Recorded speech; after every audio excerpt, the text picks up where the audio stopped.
Donald Trump beholden to? That's the question. That's the question. And frankly, it's what New York Attorney General Letitia James wants to know. She is asking for more information about Donald Trump's $175 million bond in that civil fraud case. Specifically, Attorney General James wants to know about the insurance company that issued the bond and what Trump used as collateral. A hearing on the matter has now been scheduled for April 22nd. Chuck Rosenberg and Lisa Rubin are back with us. So help me understand, Lisa, what is it that James is doing here? So James has filed a motion for something called justification of the surety. I want to underscore, Alicia, to you and our viewers, this is not something that lawyers like Chuck and me looked at and said, oh, of course she's doing this. This is a little-known provision of New York insurance law that allows somebody who prevails at trial and then whose opponent appeals, posts a bond, to ask for more information about that bond, where, in this case, the insurer, this is Don Henke's insurance company, Knight Specialty Insurance Company, is not admitted with New York State, is not a regular doer of business in this state. He doesn't have what's called a certificate of guarantee that would assure most people, hey, they're good for the money. And what Tish James saw when they filed their financial statements as required by the court is, whoa, when I look at the difference between the assets and the liabilities of this company, I see an amount that is less than the face amount of the $175 million bond. That makes me curious. How is this bond collateralized? In other words, what assets did Donald Trump post to get this bond?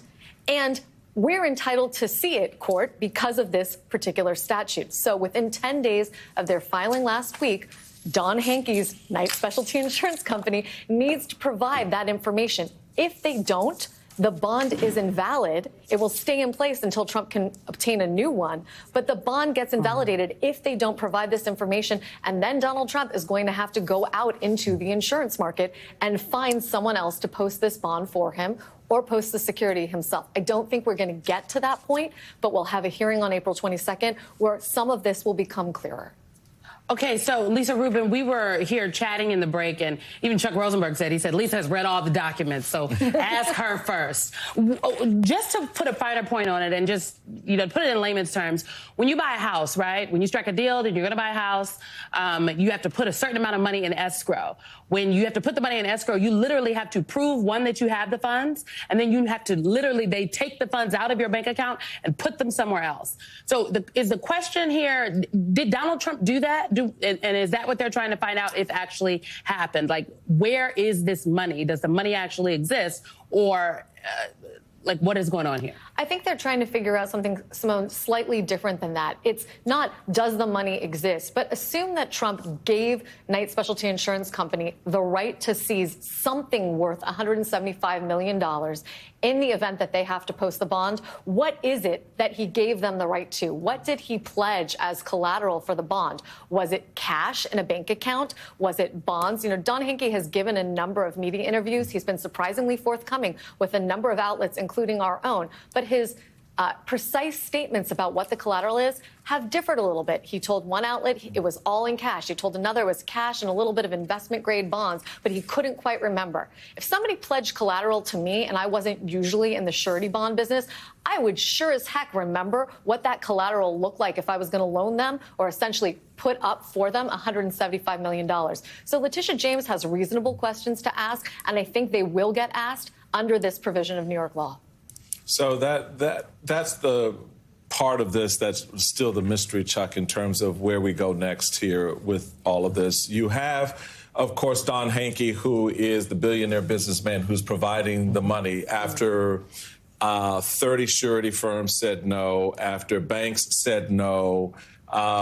He steps up and puts up $175 million for Donald Trump. But now, he admitted that hey, we charged a little bit low on this. We didn't charge Trump a lot of money. Lawyers for surety companies say that they typically charge a fee between 1% and 2% of the face value of the bond. Henke's saying now he feels that the firm did not charge Trump enough because of what Letitia James is now raising with her scrutiny. What's your sense if you're in Henke's position, not knowing what's in his head at this point, but if you're the guy who's put up $175 million, you've undersold yourself on the fee, right? And now the Attorney General is not only asking questions about, okay, does Donald Trump really have the collateral here? But now the focus is turning on your operations.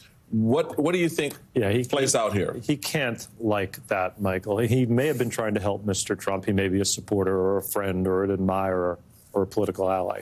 Fine, put that aside. I can't imagine that he wants to be in court in New York City answering questions about this financial arrangement. That was probably unanticipated. If it was, shame on them, because everything Mr. Trump touches tends to turn to litigation.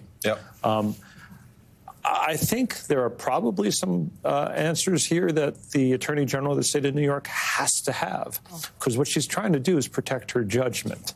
If she wins on appeal, and there is a $454 million judgment against Mr. Trump, $175 million of which is securitized, perhaps in some way, she wants to collect that on behalf of the people of the state of New York. She has every right to ask these questions. If Mr. Hanke and his lawyers didn't see this coming, shame on them.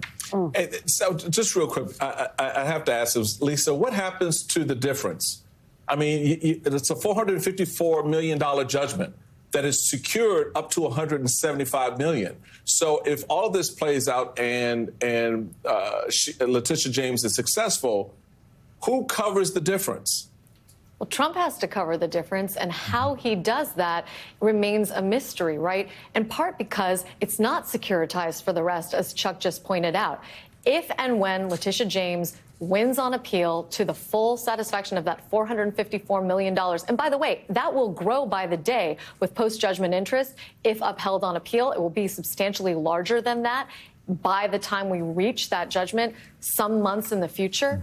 She will have to figure out where Donald Trump's assets are, which of them she can most quickly seize or enforce upon. Many of them are already pledged to other lenders. For example, we know that Axos Bank, in which Don Henke is the largest individual shareholder, has $225 million of outstanding loans to Donald Trump on just two properties, the commercial portion of Trump Tower and the Doral Golf Course at which he hosted the Live Golf Tournament this last weekend.